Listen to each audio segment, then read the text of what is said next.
LG साहब ने, central government ने असंवैधानिक तरीके से सर्विसेज पर कब्जा कर रखा है, सर्विस डिपार्टमेंट पर कब्जा कर रखा है, दिल्ली सरकार के असंवैधानिक तरीके से कर रखा है।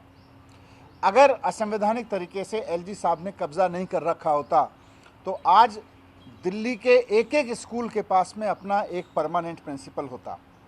हम वाइस प्रिंसिपल से काम चला रहे हैं क्योंकि एलजी साहब को सर्विस डिपार्टमेंट पे कब्जा करने की जिद है।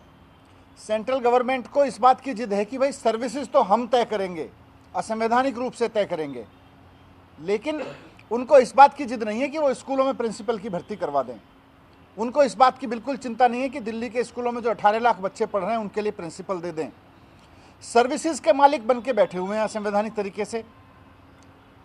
दिल्ली की जनता सरकार चुनती है केजरीवाल जी की, प्रिंसिपल की अपॉइंटमेंट पे कब्जा करके बैठ जाते हैं ये कि भाई प्रिंसिपल की अपॉइंटमेंट केजरीवाल जी को नहीं करने देंगे, हम करेंगे क्योंकि सर्विसेज मैटर है और सर्विसेज हमने ज़बरदस्ती कब्जा कर रखा है। ये सारा मसला पिछले 8 साल से इसीलिए रुका क्योंकि सर्विसेज पर इन्होंने असंवैधानिक कब्जा कर रखा है और इनकी कोई दिलचस्पी नहीं है प्रिंसिपल्स के अपॉइंटमेंट में। मैं आपके सामने कुछ तथ्य रखता हूं इस पूरे केस से जुड़े हुए। 2015 में जब हमारी सरकार बनी, केजरीवाल जी की सरकार बनी, तो उस वक्त सर्विस डिपार्टमेंट केजरीवाल जी के पास में था। मुख्यमंत्री डिसीजन लेते थे, शिक्षा मंत्री डिसीजन लेते थे, उप मुख्यमंत्री डिसीजन लेते थे 2015 में। उस दौरान हमने भागदौड़ करके जो 5 साल से लटके हुए कुछ अपॉइंटमेंट्स थे वो अपॉइंटमेंट कराए। यूपीएससी में 2010 से वैकेंसीज पड़ी हुई थी, 58 प्रिंसिपल 2015 में हुए। वो इमेटीरियल है, बहुत वो नहीं है। मेन ये है कि उस दौरान जो 370 पोस्ट थी उसकी प्रस्ताव हमने यूपीएससी के पास में भेजा। जैसे ही हमने प्रस्ताव भेजा उसी दौरान इन्होंने संविधान को किनारे करते हुए सर्विस डिपार्टमेंट पे कब्जा किया। सर्विस डिपार्टमेंट में कब्जा करने का पूरा हिस्ट्री क्या है वो आप सब जानते हैं, इन्होंने किस तरह से संवैधानिक कब्जा कर रखा है, मैं उसको नहीं दोहरा रहा। लेकिन 370 पोस्ट का मसला स्कूल के प्रिंसिपल्स का बहुत महत्वपूर्ण है। यूपीएससी ने कुछ सवाल पूछे, तब तक इन्होंने सर्विस डिपार्टमेंट पे कब्जा कर लिया था, तो पहले सारी फाइल मेरे थ्रू जाती थी। कोई भी जवाब यूपीएससी को जाना होता तो हम मिनिस्टर के थ्रू जाता था। इन्होंने असंवैधानिक कब्जा करके बोले सर्विस डिपार्टमेंट इलेक्टेड गवर्नमेंट को नहीं दिखाएगा और अब प्रिंसिपल की पोस्ट से संबंधित कोई फाइल मिनिस्टर को नहीं दिखाई जाएगी। बिना मुझे दिखाए इन्होंने यूपीएससी को ऐसे ऐसे जवाब दिए जिससे यूपीएससी सेटिस्फाई नहीं हुआ। 8 साल हो गए यूपीएससी के साथ इनको डील करते हुए, इन्होंने ठीक से डील नहीं किया।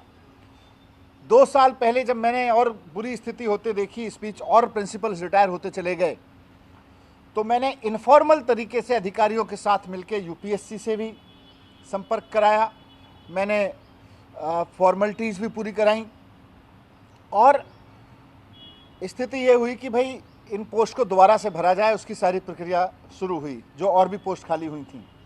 पिछले 1 साल में मेहनत कर करके, पुश कर करके, यूपीएससी से संपर्क कर करके 363 प्रिंसिपल्स के अपॉइंटमेंट का प्रोसेस शुरू हुआ और मुझे खुशी है कि पिछले 1 साल में दिल्ली सरकार के प्रयासों से 1 साल में 363 अपॉइंटमेंट का रास्ता खुल गया। अभी उनके इंटरव्यू चल रहे हैं, इन दिनों में टेस्ट हो गया।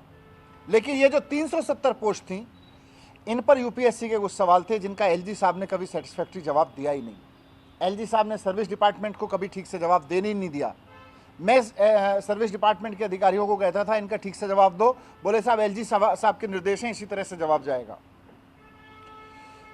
यहां तक कि इन्होंने अपॉइंटमेंट की फाइलें दिखाने से मना कर दिया कि शिक्षा मंत्री को अपॉइंटमेंट की कोई फाइल नहीं दिखाई जाएगी। और शिक्षा मंत्री तो छोड़ो, जिस विधानसभा से पूरी सरकार का बजट आता है उस विधानसभा को इन्होंने कोई भी जानकारी देने से मना कर दिया। आपने देखा होगा कई बार, मुझे लगता है कम से कम 15-20 बार दिल्ली विधानसभा में सर्विस डिपार्टमेंट से संबंधित क्वेश्चन पूछे गए हैं और हर बार सर्विस डिपार्टमेंट ने लिख के दिया है कि एलजी साहब ने मना कर रखा है, सर्विस डिपार्टमेंट से संबंधित कोई चीज़ इनको नहीं दिखाई जाएगी। ये प्रिंसिपल टीचर्स की पोजीशन पूछी विधायकों ने, विपक्ष के विधायकों ने भी पूछी, प्रिंसिपल्स के बारे में पूछा, लेकिन एलजी साहब ने बताने नहीं दिया गया, छिपा के रखा। क्योंकि सर्विस डिपार्टमेंट इनके पास है, सर्विस डिपार्टमेंट पर इन्होंने संवैधानिक कब्जा कर रखा है। अब जब 370 पोस्ट का मामला पुश करके हमने एलजी साहब के पास अधिकारियों से भिजवाया, भाई स्कूल बिना प्रिंसिपल के चल रहे हैं, भेजो, तो बहुत ही अनफॉर्चुनेट तरीके से एलजी साहब ने जो कल डिसीजन प्रेस रिलीज में बताया, 370 में से 126 पोस्ट तो सैंक्शन कर दी कि हाँ जी ठीक है, इन पे भर्ती करवा लो, भर्ती की प्रक्रिया आगे बढ़ाओ। उन्होंने ये नहीं बताया कि मैंने 244 पोस्ट प्रिंसिपल की रोक दी हैं। हकीकत यह है कि उन्होंने रोक दी है 244 पोस्ट। किस बिना पे रोकी हैं? बोले ये तो 5 साल से ज़्यादा समय से खाली पड़ी हैं, अब इनकी स्टडी करा लो, इन पे नियुक्ति होनी चाहिए कि नहीं होनी चाहिए। क्या मजाक है भाई? स्कूल चल रहे हैं, 2015 से हम रिक्वेस्ट कर रहे हैं इनको भर दीजिए, इनको भर दीजिए। स्कूल तो बंद नहीं हुए, स्कूल तो ज़्यादा हुए हैं। ऐसा मजाक क्यों करते हो कि साहब चलते हुए स्कूल के प्रिंसिपल की पोस्ट जो आपके वजह से नहीं भरी गई, अब आप कहते हो स्टडी करा लो, प्रिंसिपल चाहिए कि नहीं चाहिए। इन 244 स्कूलों में भी प्रिंसिपल चाहिए एलजी साहब। आप जाके देखिए, बिना प्रिंसिपल के चल रहे हैं, वाइस प्रिंसिपल से चलवाने पड़ रहे हैं हमको स्कूल, और एलजी साहब कह रहे हैं स्टडी करा लो, आपको प्रिंसिपल चाहिए कि नहीं चाहिए। क्या स्टडी कराओगे आप? स्कूल में हजारों बच्चे पढ़ रहे हैं, हर एक स्कूल में वाइस प्रिंसिपल स्कूल को हेड कर रहे हैं। क्या स्टडी कराना चाहते हो इन 244 पे? सिर्फ दादागिरी दिखाना चाहते हो कि सर्विस डिपार्टमेंट आपके पास है और आप अपॉइंटमेंट नहीं होने दोगे? आप सिर्फ दादागिरी से करना चाहते हो कि मैं स्कूल नहीं चलाने दूंगा? आपको तो तुरंत करना चाहिए था कि ये 244 का जितनी भी प्रिंसिपल की पोस्ट खाली पड़ी है सबको तुरंत भरो। आप कह रहे हो 244 जो पुराना मसला पड़ा हुआ है, आप स्टडी करके बताओ कि वहां पे प्रिंसिपल चाहिए कि नहीं चाहिए। ये मामला बिल्कुल असंवैधानिक तो है, ये इनसेंसिटिव है।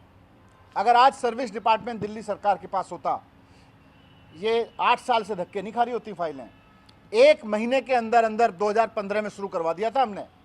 1 महीने के अंदर अंदर सारे यूपीएससी के सवालों के जवाब चले जाते। 1 महीने के अंदर अंदर भर्ती की प्रक्रिया शुरू हो जाती। ये 8 साल नहीं लटका के रखना पड़ता, क्योंकि ये अनफॉर्चुनेट है कि सर्विस डिपार्टमेंट में इन्होंने कब्जा कर रखा है, इसलिए अनफॉर्चुनेट है कि स्कूल में प्रिंसिपल नहीं है।